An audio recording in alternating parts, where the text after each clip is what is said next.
Today at Creative Mind Podcast, João from Brazil. He studied and did research at New York and Cambridge University, got a PhD in philosophy writing about Nietzsche, and recently has been in China as a lecturer at Jiaotong University. We will be talking with him about his life, about philosophy, and about Western and Chinese philosophy. We will start with the question, Joao, what brought you to China?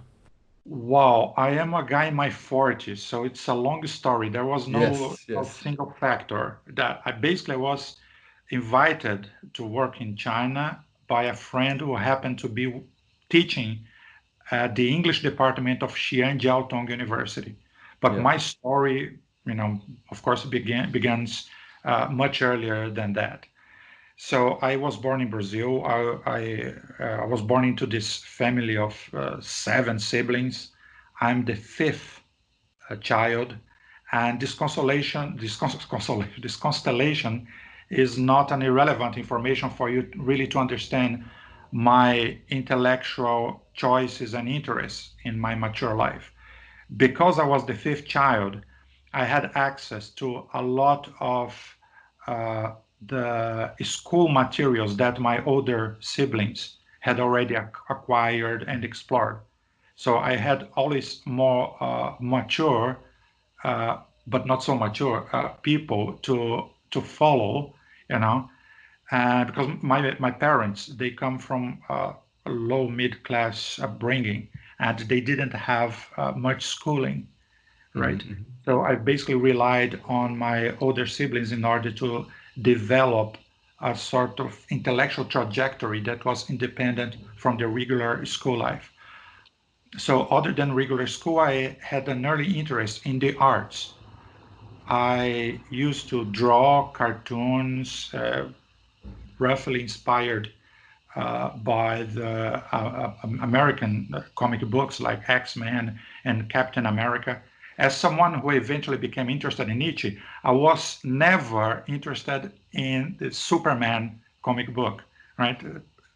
My students usually joke when I start teaching them the concept of Übermensch, and I tell them that Übermensch in English is often translated as Superman, and they Mhm. laugh and try to make associations with the superhero. But I say, well, I personally have no interest in Superman the hero, although, of course, I have all the interest in Übermensch in the Nietzschean sense. So I Mhm. had in the visual arts, but early on I felt that the visual arts were not as interesting, not as crucial for my life and for human life in general as music. I Okay. still think that music really plays a role that goes much beyond the aesthetic. And of course, when you read Nietzsche and Schopenhauer and so on, you feel like, oh, yeah, okay, that resonates with what I already have felt as a personal experience. Mhm. In addition to that, there was the interest in languages, in foreign languages. So you probably know Brazil used to be a colony of Portugal. Portuguese is the official language in Brazil, although most educated people in Brazil speak English fairly well Mhm. and have many school languages established by German and French uh, official missions, so as to say so. You have here the Goethe Institute, you have Yeah, Allianz, yeah. and so on. Uh, so Brazil is pretty much a Portuguese-speaking country. And but I myself, I developed that interest, and my choices in terms of academic subjects have to do with that. So I graduated in philosophy with what could be called a minor in classics. And because I was mostly interested in German philosophy, I also took classes of German.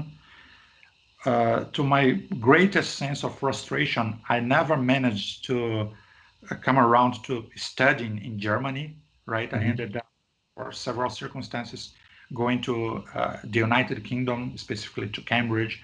and then to the United States.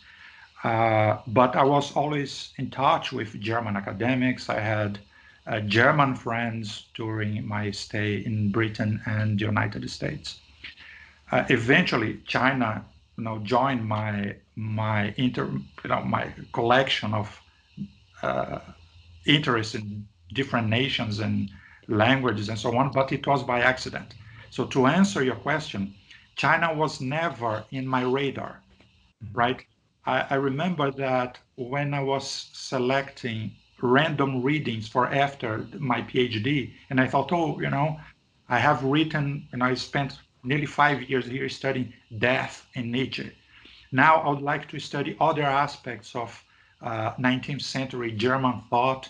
And I found in the Cambridge University Press bookstore this book on Nietzsche and Chinese thought. I was like, oh no, I will never get into that. That is too much. That would be too far from my interests. Okay. So I eventually, before then, I have also to say that one of my closest friends in the UK was an undergraduate student who I happened to supervise for a couple of months. And he would tell me all things about China. He was majoring in Chinese studies. And I remembered how detached I felt from that. It was like, wow, I used to think that I'm interested in virtually all the humanities. But when it comes to China, that's like a foreign, not only a foreign culture, it's like another planet. Yeah. So Yeah. China was not at all in my radar when I found the opportunity to go there. Okay. I took this long detour so that you could, Yeah. learn a little bit about me, but still to answer your question. 2 years after the end of my PhD, I was struggling to find interesting employment opportunities in Brazil. I applied for jobs in the UK. There are several reasons that were dependent on my background, some others that were circumstantial. That led me not to get anything that really appealed to me. Then, out of the blue, this this friend I had made in Cambridge years before when he was finishing his PhD and I was doing my master's, he wrote from China saying, "Hey, João, we have this opening in the English department at Jiaotong University. I explained to them that you are not a native speaker, but you have a decent PhD and a master's in languages, and I thought you could be a good fit here as long as you prepared yourself to teach in an English department and not at a philosophy department." I swear to you that my first reaction was like, no, wow. Like I had told this guy that one day I might perhaps end up working in China because China was becoming this superpower, this place where all professionals wanted to go for at least some time. I had some friends speaking about how tricky, how challenging Chinese language is, Mandarin specifically, right? But I was like, really working in China? I'm not so sure. But then I kept the exchange with him. I exchanged emails with the department dean, and I felt like, okay, uh, if I take up this offer, I will be living this huge city called Xi'an that used to be the capital of China before Beijing became the capital. There's a lot of history. That's not one of those super modern cities in China. So there's a historical side to it. The university is a prestigious school, at least in China. So I felt, okay, I don't have children right now. I was coming from a divorce and I was like, okay, let's try it. I have to say that, well, I understand that you are interviewing me because you have an interest in China. Yeah. And the things that you said to me that you would expect me to speak about was the my China experience. And my China experience actually began much earlier than traveling to China, right? So one thing that I Okay. want to mention is that although I am often considered well traveled by all my friends and family members and so on, I had never set my feet on Asia. So when I traveled to China to work there. It was my first time outside the Western world. It was also my first time in a country whose first language I had zero knowledge of. So I was preparing myself to have a proper foreign, a proper, uh, how can I say, to have culture shock. And boy, I had a lot of culture shock there. But what was strange about it? The Chinese have a different approach to written communication, to communication in general, but also to written communication. So all that you know about the conventions on how to approach people, the time you take to reply, the kind of things that you are supposed to say at a certain moment in the communication, things that you leave for later, and so on. You better forget about that. Okay, they have their own conventions. It takes a while for you to feel them.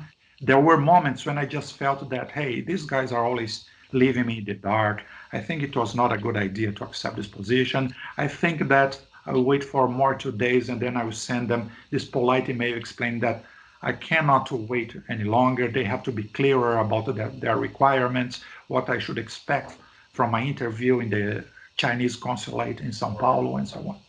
But then there was my superstitious sign. Now, you're not going to believe this, but I happened to be living at the time in a rented apartment on the same street where the Chinese consulate in Sao Paulo is. It's a massive coincidence if you consider how big Sao Paulo is. Yeah, obviously. Yeah. Yeah, paradoxically, the name of the street is United States Street. Yeah. Okay. Well, many jokes, as you can imagine, imagine that when you learn that the Chinese consulate in Sao Paulo is in a street called United States. Uh, so my China experience so far I think that I could definitely write a book about it. All right. I have spent 2.5 years in China now at this moment, and I expect to spend a few more at least if the pandemic allows me to. Uh, I would say that when I was traveling to China, although I was expecting a different world, a world that I had, a country, a culture that I had never entertained deeper thoughts about before, I imagined that I was kind of prepared. Come on, I had lived in 3 different countries, in a way, 3 different continents, right? I was going, I had a secure job waiting for me, surrounded by other international professionals, right? Everything was set up, but no, right? So the food, the language, the procedures of everyday life, the conventions about what's polite, what's impolite, their way to use English language, and so on. All that would pose, challenges, on a daily basis. To begin with, right? I landed there in Xi'an. I collected my luggage, and at the airport I headed uh, to the disembark area, and I was supposed to be meeting this driver. It was someone hired by the university to pick me up and get me to my residence village. So among everybody in the crowd, there was this guy staring at me. It was a guy in his late 50s, maybe, this kind of strong, of course, Chinese man. He just kept staring at me, looking angry, just walked towards me, took up one of my suitcases and walked without saying a word. And I was Okay. like, I hope that this is the guy. So I just followed him. He put the 2 suitcases in his car, and I assumed I was supposed to get in, get on the car, and he drove away. So there I was inside this car. This guy definitely could not speak any English, right? And I was just trusting him. Yeah. After maybe 30 minutes inside the car, He turned to me and said something in Mandarin. Of course, I could not understand. I tried to use the apps in my phone, but as naive as I was, of course, I should not expect some apps to be working in China. Uh, so I just signaled that I could not understand him. Then 10 minutes later, he takes a phone call in his cell phone and he hands me the phone and I speak with the department, the English department secretary on the phone. And then to my relief, I was in the right place. I was That it was really lucky. It was really yeah, lucky. yeah. But I would soon understand that China is much more structured to deal with foreigners than we Westerners imagine, even when, as it was my case, you have zero knowledge of the language. Hmm. So this kind of experience is something very common. You know, most international visitors, international professionals I've met in China have gone through something similar to that in different circumstances, different contexts of their experience. Another thing, and again, I really have a serious project of writing a book about it. Okay. One chapter will be named The Foreigners, Uh-huh, right? uh-huh. As a Brazilian, I was always addressed in Britain and the United States as an international academic, as a Brazilian, as an overseas student, and so on, but never as a foreigner. But in China, that's the term that they use to refer to Yeah. anyone who is not Chinese, Yeah. Yeah. right? Yeah, and it makes a difference, right? It makes a Hmm. difference, but not necessarily bad, right? I tend to say that when people ask me if I felt discriminated, that the Chinese were discriminating, yes, but it's a favorable discrimination a lot of the time, right? The Chinese admire Westerners in general. It Hmm. comes from after having conversations with different Chinese from different backgrounds. I came to this explanation. We are strangers. We are objects of curiosity, and they tend to look to Westerners as attractive in the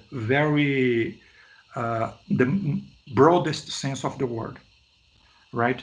So they think that we look like the celebrities that they see on Western TV Okay. shows, Okay.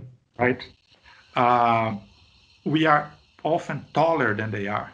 We are Hmm. referred to as stronger than they are, right? In my first weekend in Xi'an, my first weekend in Asia, right? I was approached by strangers, by Chinese I had never met, and they would touch me on the face. But they're Okay. very friendly. I recoiled, in the first attempt they made to touch me.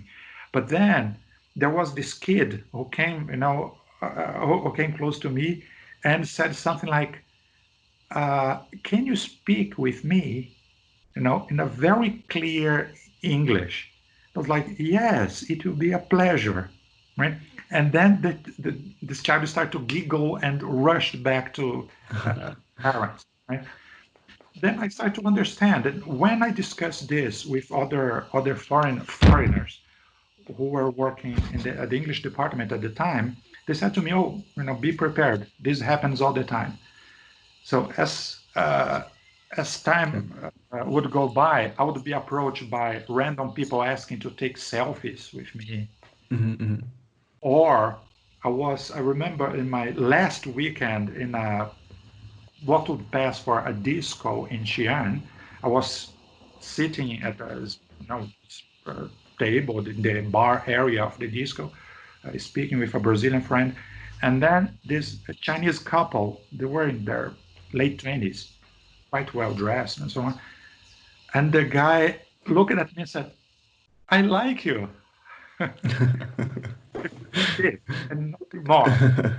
Smile on his face. And his female companion was smiling. Okay. Yeah. I smiled back. Thank you. they all, of course, they don't understand all the implications of no, the sentence "I like you." I imagine that in Chinese, it's okay for you Yeah, to okay. Yeah, yeah.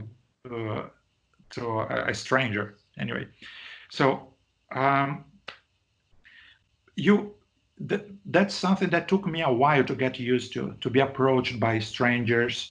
And when I am in the company of a Chinese student or a Chinese friend, walking in the streets or sitting in, let's say, in the subway, I'm approached by other Chinese who cannot speak any English, and then they use my Chinese friend as a translator, and they usually voice, their wishes of a good stay in China. They ask me if I'm enjoying Xi'an, where I am from, and so on. Mhm. Uh, Funnily enough, my translator tries to be as dismissive as possible of these random strangers who come to speak with me. And sometimes they lie. They say, "Oh, I just told them that you are actually from England." Because if I tell them that you are from Brazil, they will start speaking about football and all that and so on. So if I just tell them that you're from England and that you cannot speak any Chinese, so that they just go away and so on. Other thing that has given a very specific color to my experience in China has been technology. Mhm. Not always in a good way. Like I still like to pay for small things in my daily life. I like to pay in cash, and China has Yeah, become a cashless society. yeah, Believe me, obviously. Yeah. right? Yeah, Like in yeah. many places, like I've never been to any place where cash is not accepted. But many places in Xi'an and more developed cities, you find places where they simply have no change, Hmm. for you. Like they will not be prepared to be Yeah. paid in cash, Our right? teacher actually also told us, and he also told us if there's a store, but he told us if there's a store in China and they have no cash, you just Yeah. take something and you go away because they have Well, he he told well, I us he's had a that Chinese. experience. No, Yeah, no, I yeah. had experience. I was in this small grocery store, and I insisted that I only had this. I think that the snack I was going to buy was like perhaps 7 RMB, right? And I had this 100 uh, bill, right? Mhm. And they simply had no change, and I asked for random people to pay for me, and then I would give them the bill in exchange, but it didn't work. So eventually they allowed me to walk away with the snack without paying. Yeah. The next day I got back there and I Okay, paid them, okay. yeah, That's with good. Yeah. the right change and so on. Hmm. But also it took me a while to get used to the facial recognition thing, right? And to being recognized and to having my identity easily, you know, disclosed everywhere.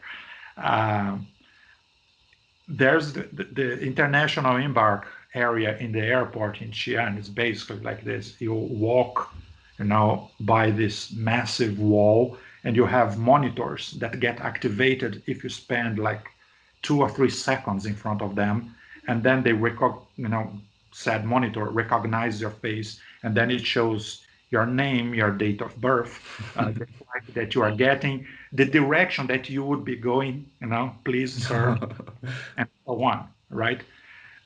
Kids around me would derive a lot of fun from there because, they would love stopping, just behind me to see their information, get close to this, tall foreigners' information and so on. Yeah, yeah.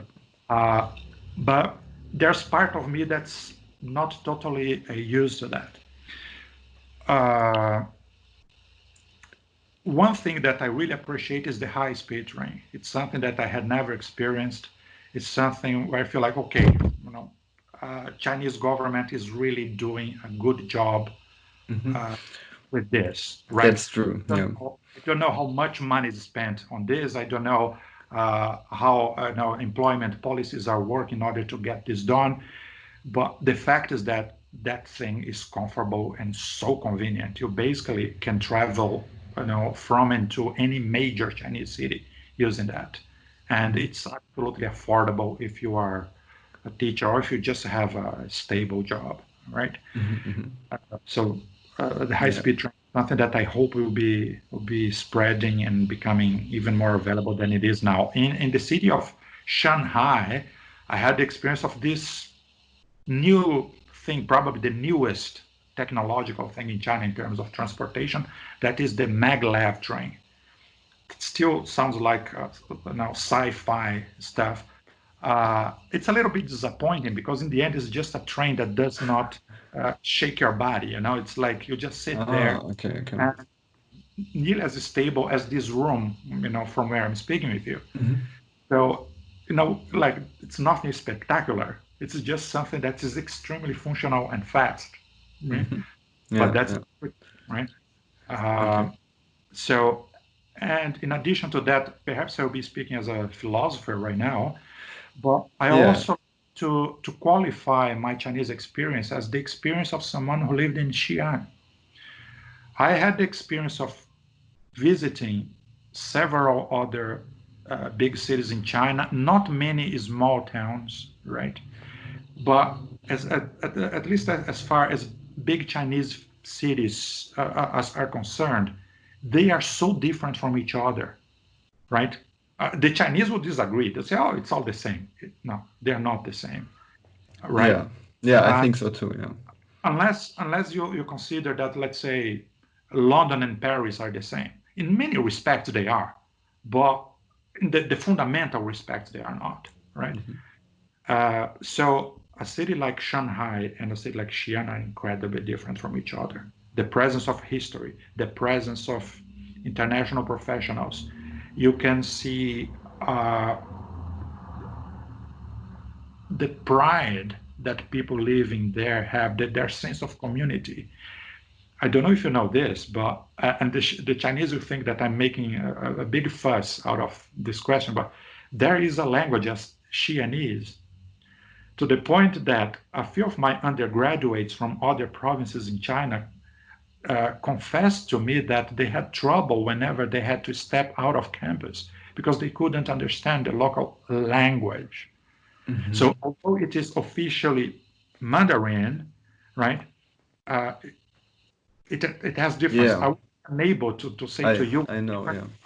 well, I know enough to tell that it's not a matter of vocabulary and pronunciation only, because these are the typical differences when it comes to the dominant language and dialects. So as to say, it's more than a dialect, as I understand. So Xi'an is this historical city. It has a countless number of small galleries and very, very professionally designed museums for history, for art, for archaeology, and so on. They are way more interesting than the Chinese who introduced me to them, would believe they are. You have massive historical sites that I try to visit as often as I could. And you have this peculiar thing that is the Terracotta Warriors, right? I am among those people who think that they are quite something. And I was not expecting much of them. I visited them at the end of my first semester there. And I have to say, again, I went there, someone with broad interests in art history. I nearly, when I was your age, I applied for a PhD in art history, but I didn't get the funding. So I returned to philosophy where I thought I had greater Okay. chance. But what I'm going to say is I don't have a massive intellectual training in art history, but that thing was mind blowing. I said, oh, hey, this challenges several of the things that I like to think I know about art history. And uh, I have to to to pay my compliments to the Chinese institutions that keep that thing going. So the sites where you can see the statues, it's a very professionally designed site. So you can go there, you can spend your whole day there, or there's an area where you can eat and take pictures and buy souvenirs and so on. But the sites themselves are extremely well designed. You can get close enough to the statues, and if you don't go there in a very busy day, because that place can get very busy, Hmm. you can have an experience that you cannot when you try to see the Mona Lisa in the Louvre in Paris, right? So you can really get close to the terracottas. Um, what else? Yeah, There let's were some. maybe let's take a bit cut, and maybe we can talk a bit more. We have talked so much about China, but Okay. you especially let's go a bit backwards, and you're especially an expert. I mean, for philosophy, you said yourself you didn't necessarily plan to go to China, but you probably planned to focus on philosophy for your life. I mean, you did a PhD at Cambridge in philosophy, and so I wanted to ask. You already said at a young age you had, for example, access to the learning materials of your older brothers. You got interested in arts pretty early and in music. And but maybe you can tell a bit more about what fascinates you about philosophy, and also what brought you especially to Nietzsche. Okay. I'll try to be more succinct this time so that we have more time to speak again about China because I still have more Yeah. to share, and I think that would be interesting for you. Or we can have Okay. an informal conversation later so that I Okay. can speak more about China. So, how I got to Nietzsche, my interest in Nietzsche started much before the PhD. So, one thing that during my time in the UK and the United States I learned was that people outside of Brazil don't know much about how the school, how the educational system works in Brazil. You perhaps will get shocked to hear that most Brazilian people attend college in the nighttime, so after 7 p.m. Why is that? Because most of them have part-time or full-time jobs, right? I started working with my father in the small grocery store that my father had, and that helped keep my family going.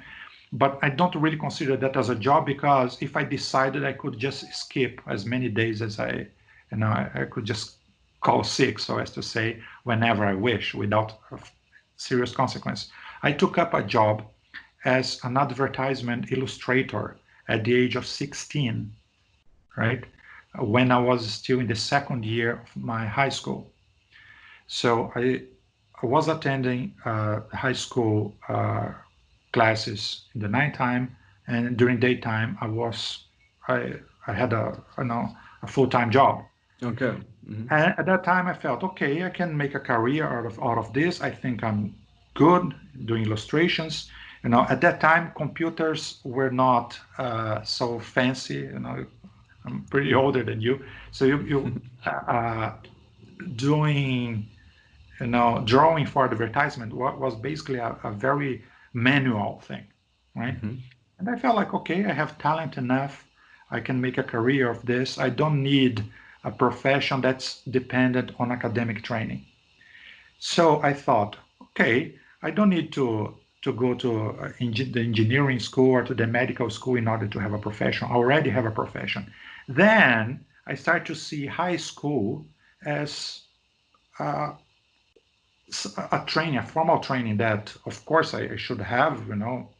You never know, what what tomorrow will be like. But I was devoting myself much more to the philosophy classes, to the history classes, than to mathematics or physics and so on. Hmm. And I remember these two big philosophy classes. In one of them, the teacher just told us about Plato's dialogues and explained that in Plato's dialogues, you rarely reach a conclusion because the process of finding truth uh, or how can I say, showing the lies and the mistakes of everyday language, that process is more important than the result. Hmm. Wow, I like that. And only from the explanation that the teacher gave us, he said, okay, I would like you to do this homework. I would like you to write a 2-page Platonic dialogue. You have to have someone interested in the meaning of a word, and you have one other person who will play the role of Socrates. trying to question all aspects of that word. You know, the next day I brought to the teacher to this, and the teacher was all compliments on how great the dialogue was, how interesting it was, blah, blah, blah, blah. And of course, I felt so flattered. I felt so proud of my skills and so on that, okay, maybe, I have some philosophical talent here. But there was also the class on Nietzsche. And in which basically the picture that the teacher gave us of Nietzsche was of this guy who lived in pain, for most of his life, struggling with migraines and with his, with the suspicion of his academic fellows, treated as a madman for the last 10 years of his life. And it was this guy who would question, who would, more than question, would criticize, who would be very sour about the institutionalized schools and institutionalized thought and beliefs. And, he was a critic of religion. Yeah. Oh, yeah. And this is another aspect of my upbringing that I forgot to mention. I was raised, my family is a Catholic family. Okay. And a typical weekend program in my family was to go to the church, right? Until the age of 12, I entertained seriously the idea of becoming a priest. But as I was becoming a teenager, I could reconcile, the drives, the impulses that you start to develop as you become an adult and religious life. I basically felt that if religion was true, I was going to burn in hell. But then there was Nietzsche, who was this smart, cultured man who influenced, humanistic thought in the whole, century, the previous century, and was someone who didn't like religion. And this was the guy of the God is dead statement. So I would buy, the very unprofessional translations of Nietzsche into Portuguese that were available at the time. I would not understand, one single line of The Birth of Tragedy. That was the first book I tried to read, and my teacher later on would advise me that that was the worst start, for someone who is not familiar with philosophy to start reading Nietzsche by, Nietzsche's first book. The best port of entry would be one of his, more advanced, more mature texts. But I would not understand Nietzsche, but because I was interested in the Nietzsche as a figure, as a sort of superhero, right? I would do my best to show off, to my classmates, that I was getting into Nietzsche and I was the guy who was into the philosophy classes. Most of my classmates hated philosophy. They hated anything that was probably not helping them get a job or anything. But come on, I could afford being different, being perhaps an iconoclast, just as Okay. much. But then, then I applied for philosophy as a major. I got into one of the good Brazilian universities. I could see that philosophy is, if you want to become a professional, at that time, my interest in advertisement and so on had kind of become weaker. And I started to entertain the thought of maybe becoming an academic. Like I understood that you could make a career of philosophy, right? I understood that Nietzsche didn't count on the respect of a lot of people in academia, even nowadays. So 20 years ago, Nietzsche was not as popular as he is today. He was popular, not so much. And you still have a lot of people among professional philosophers who think that he's not a serious philosopher, not as serious as Kant and Wittgenstein and Aristotle are. And in some countries, I would say, in large part of professional academia nowadays, Nietzsche is more studied by people in literature departments and culture departments than in philosophy departments. Okay. Right? I don't know. I don't have numbers to back this up, but that's Okay. my feeling. So I decided that it was not a good idea to study Nietzsche. So I wrote my undergraduate thesis on cognitive science, and because I also wanted to link that with other fields in the humanities, I linked cognitive science with Sigmund Freud's thought, even though Freud was probably more despised than Nietzsche among professional philosophers. And when time came for my PhD, I initially the research project that got me the scholarship in Cambridge was a project on Plato. I was going to write on Plato's Republic. But after 1 year of research, I felt that I was not going anywhere. My supervisors were getting angry at me. And then, with the help of my college there, I imagine that you know this, Cambridge and Oxford are organized into colleges. And I happened to be in this very generous, very supportive college called St. John's. They helped me transfer uh, to another program where I could pursue German philosophy. It had to do something. It had to be something linked with religion because my scholarship would be in the divinity school, Okay. Okay. which I was not unhappy with because I am still a religious person, and I'm interested in religion intellectually as well. But I was only just a little bit hesitant because the only other research proposal that I could present quickly without having to work too hard on was a side project on the notion of death in Nietzsche. But I was like, how am I going to convince theologians to support a research on Nietzsche, right? And this Yeah. guy that the textbooks immediately associate with a critique of religion.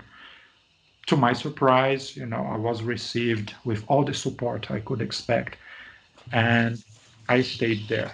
So Okay. basically, I wrote my PhD in Nietzsche because it was the only available, the only possible plan B that I could entertain at the moment when I felt that my uh, initial research project on Plato failed, basically.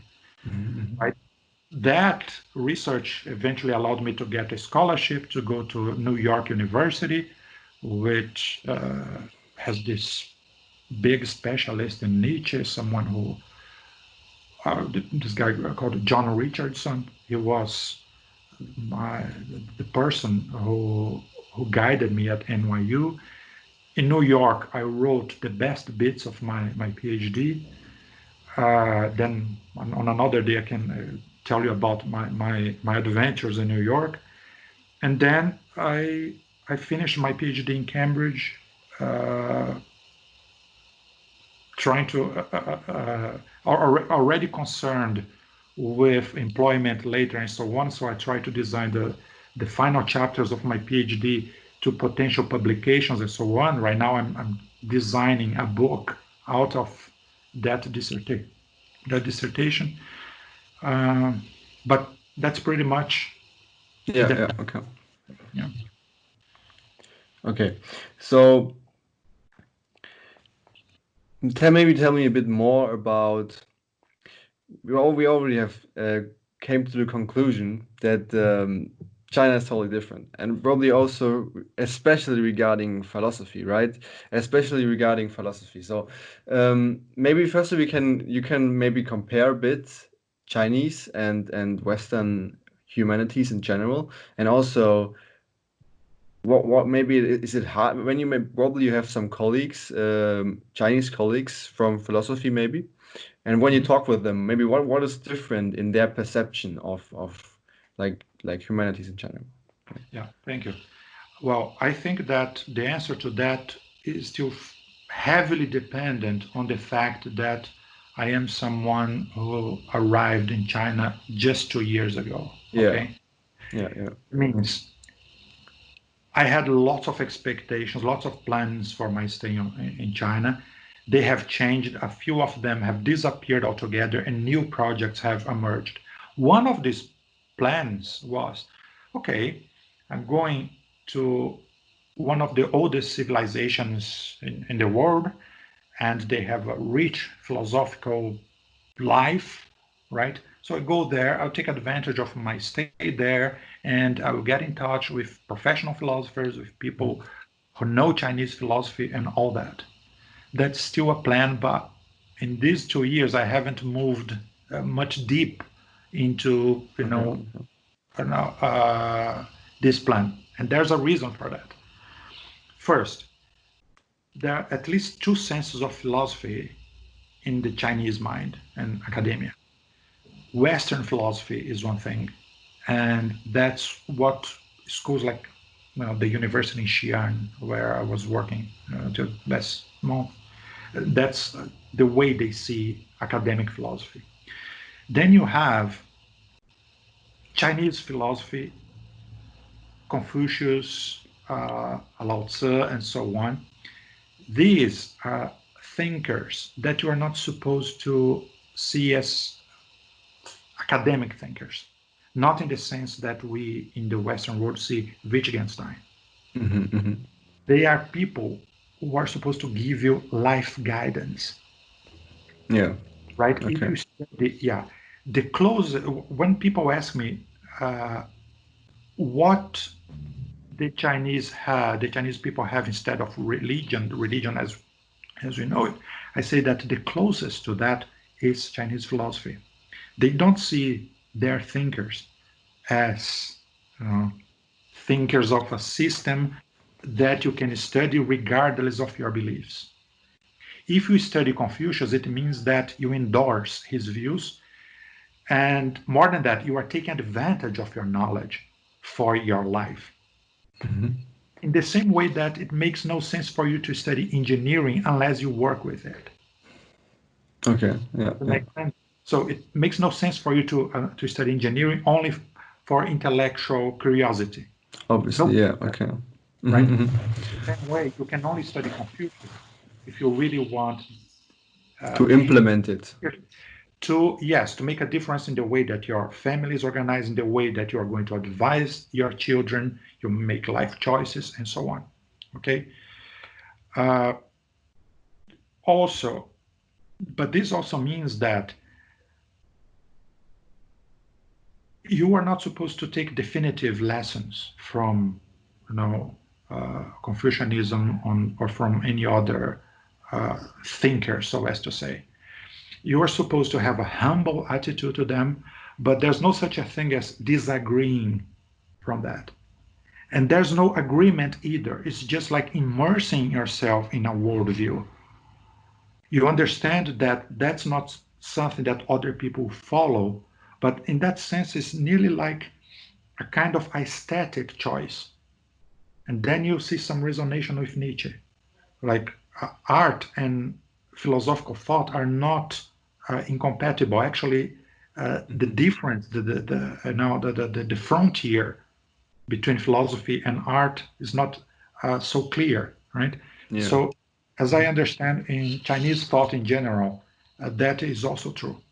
But to make things more complicated, if you ask the fairly educated Chinese what they think of philosophy, their reaction will be, "Oh, you're speaking of Marx."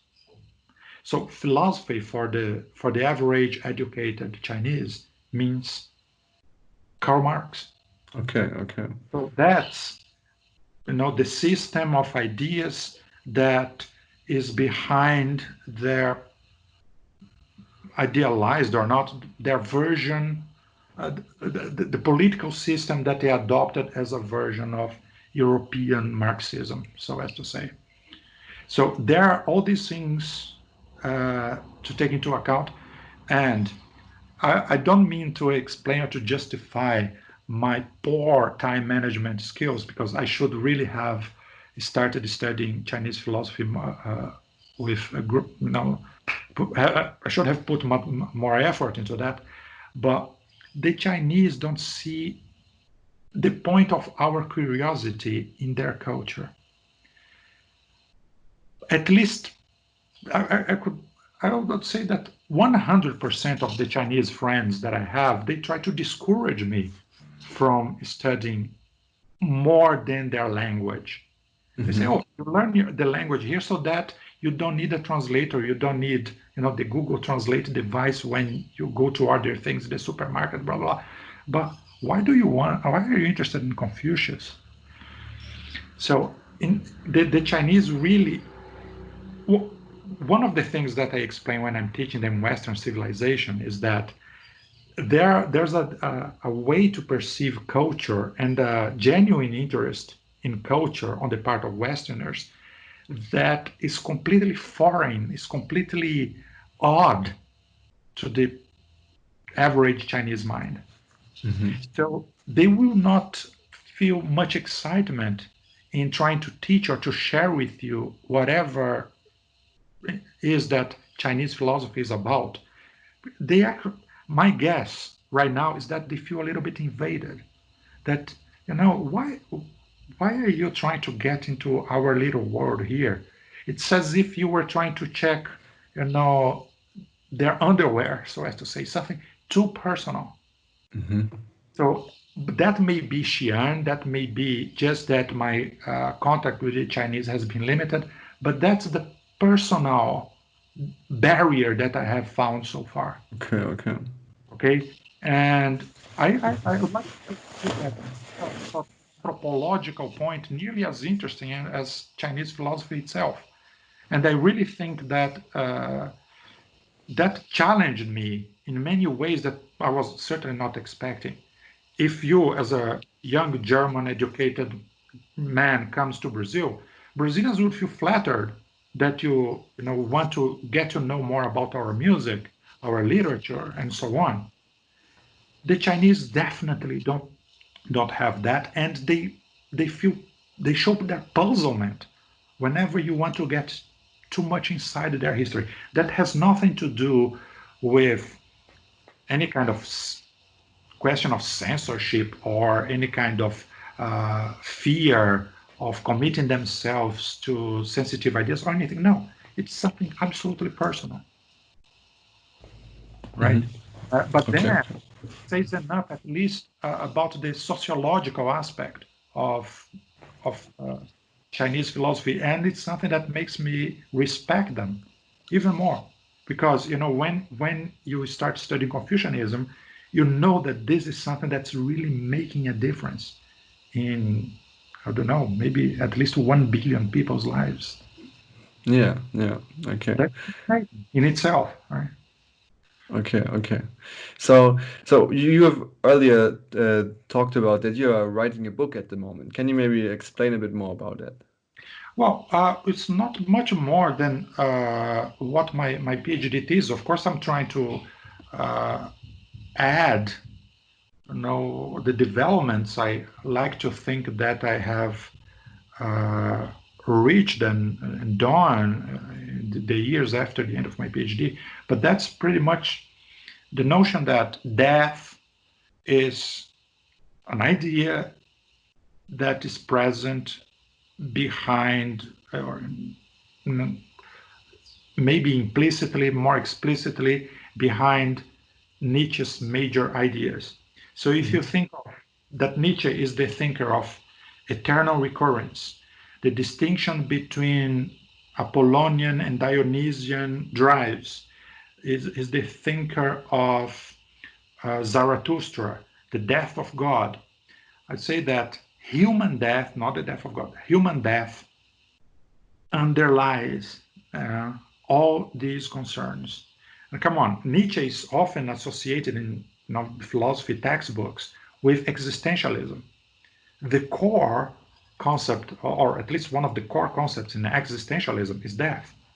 But before my thesis, you never had any major study, any full-fledged uh, approach to death in Nietzsche's thought. Okay. At least a few people in Cambridge think that I succeeded in showing that uh, we should be thinking about death when we discuss Nietzsche. So one of the original points I think that I have my thesis is surrounds the notion of the free death, right? Freie Tod. Mhm. So that concept is mostly discussed in the Zarathustra, thus spoke Zarathustra, can be understood as either suicide or as euthanasia, right? My point is actually that it's neither, and that Nietzsche is more thinking about the prospect, the human prospect of death, as much less a reason for anguish, for anxiety, and more as the a great source of understanding for your sense of freedom, the freedom that you have in your life. Free death means that you can always choose to go. And but the beauty of things, the beauty of existence, and the reassurance that you give to yourself is the fact that somehow you know you don't want to go. So if you really were unhappy, if you were really dissatisfied, it would not be easy to get rid of life. Then you can see how much you appreciate this treasure that you have.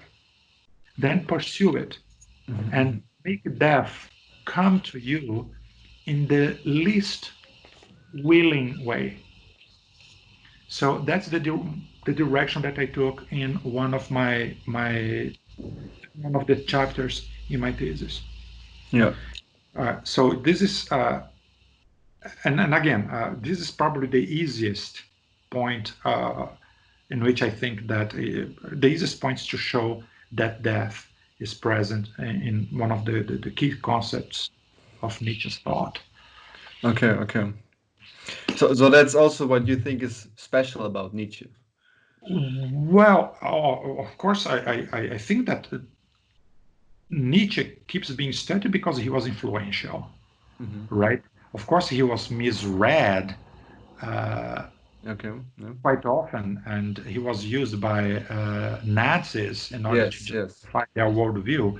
But pretty much, at least in Western universities, in the English-speaking world, in the German-speaking world, people have gone beyond that, and it's widely perceived that uh, the Nietzsche that supported Nazism was a caricature designed by his sister. His sister was pretty much an anti Semitic person, and he manipulated Nietzsche's writings in order to come up with this book called Will to Power. That even that book, if correctly read, you don't really have support for uh, the German Yeah, yeah. national socialism, right? Mhm. Uh, but more than that, Nietzsche was also influential in the French schools of thought. And nowadays, analytic philosophers are rescuing him. And now they are showing that, for instance, there is this concept of will to power that shows that Nietzsche has much more in common with psychoanalysis and uh, biology or a naturalist view of human subjectivity Mhm. than it used to be the case 50 years ago. Mhm. So I think that one bad thing about the analytic approach to Nietzsche is that analytic thinkers, they don't like literature, they don't like history, they don't like culture in general, whereas Nietzsche has remained, throughout his life that went through different periods, different perspectives, and so Nietzsche was always someone interested in the arts and culture and so on. And there's also the idea of a genealogy, the idea that any ideas that you have, including scientific ideas, are based in a historical origin. This is quite pretty much obvious nowadays, but it's obvious because Nietzsche made a compelling case for it in the Genealogy of Morals, one of his key books. So it's Nietzsche is interesting as someone who influenced other thinkers and who also has some original ideas. But if I have to if I were to try to convince someone to read Nietzsche, it would not be for the thesis that he defends, and he defends this thesis in a very odd way. He doesn't do that by means of argument, but it's by his iconoclastic attitude, is by his fiery, his kind of his powerful rhetoric, right? Mm-hmm. Because he puts a lot of humanistic knowledge in a mix that is always exciting to read, right? Of course, I'm not a native speaker of German. Well, Yeah, yeah. speakers of German have consistently told me how beautiful his language is, how It compelling, how is. Yeah, yeah. we can feel a lot of that even in translation, even when you read the originals and we cannot appreciate the text as native speakers. And also, when I was a student in high school, Nietzsche used to be associated with pessimism. But actually, what Nietzsche does is much more of a life affirming thing. It's it's this solar thinker, and I don't need to look at his biography in order to get that. All the excitement you find in his texts comes from a very positive way to look at things. My thesis on death is often touched on that idea. Now, Nietzsche looks at death in a very positive way. So the fact that we are mortals should not make us unhappy. It should make us happy. One of the conditions of sense, of meaning for human life is the fact that we are finite and not infinite. Okay, okay. So, do you have anything else to tell? Because you said you want to tell more about China, or Oh yeah, one thing that I like about the one clear distinction that I try to draw between Western thought and Chinese thought, yeah, that is the fact that for the Chinese you only study something as a thinker if you want to get immersed in that. But in the Western world, some people think like that too. They think that because you study something, it means that you endorse that. So I remember that you asked when you listed the possible questions for this interview, you mentioned, "Oh, what's your favorite philosopher and why?" I was like, yeah, "Oh, actually, this is a different question from the question about Nietzsche." So he's correctly assuming that Nietzsche might not be my favorite philosopher, and is not. yeah, Again, I honestly can say that yeah, I yeah, put on Nietzsche because that was convenient for my academic circumstances in Cambridge. My favorite philosopher is Kant, Immanuel Kant, yeah, yeah. but also not because I think he's right, but because I like the way he thinks and he writes. So reading him is inspirational. And he touches on deep questions, interesting questions. And one of the papers that I'm working on right now is about business ethics and how about the whole idea of business ethics is completely misguided. I'm drawing a lot on Kant. It's not Okay, okay. on business. No, it's not that. But without Kant, I would not be able to make the point that I'm making. So Kant is my favorite philosopher. It's not Nietzsche. Yeah, okay, perfect. Yeah, yeah. I actually thought about that I maybe wrote that wrong, but yeah, yeah, okay. So maybe interesting that you also write about business ethics because I think it's definitely interesting topic nowadays, and it's coming up and up more. So you just said that the business ethics have a wrong approach, pretty much, right? So, Wow, oh, it's a wrong. It's like the concept of business ethics. Well, think about this. You do business, and I yeah, don't have to agree with Nietzsche, but for Nietzsche, you have this concept of will to power, right? But power understood not in the political sense. Like you as an artist, when you are an artist, you have this will to create. When you are a scientist, you have this will to knowledge. So will to power is basically that drive that defines what you are, right? One of our missions in life is to acknowledge what is our strongest and most defining drive, right? yeah.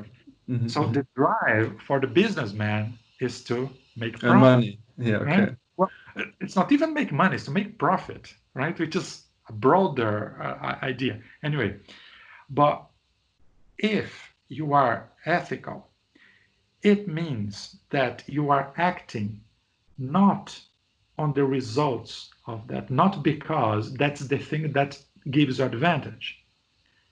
If you act on something because that's something that brings advantage, so you don't need ethics. You have the result.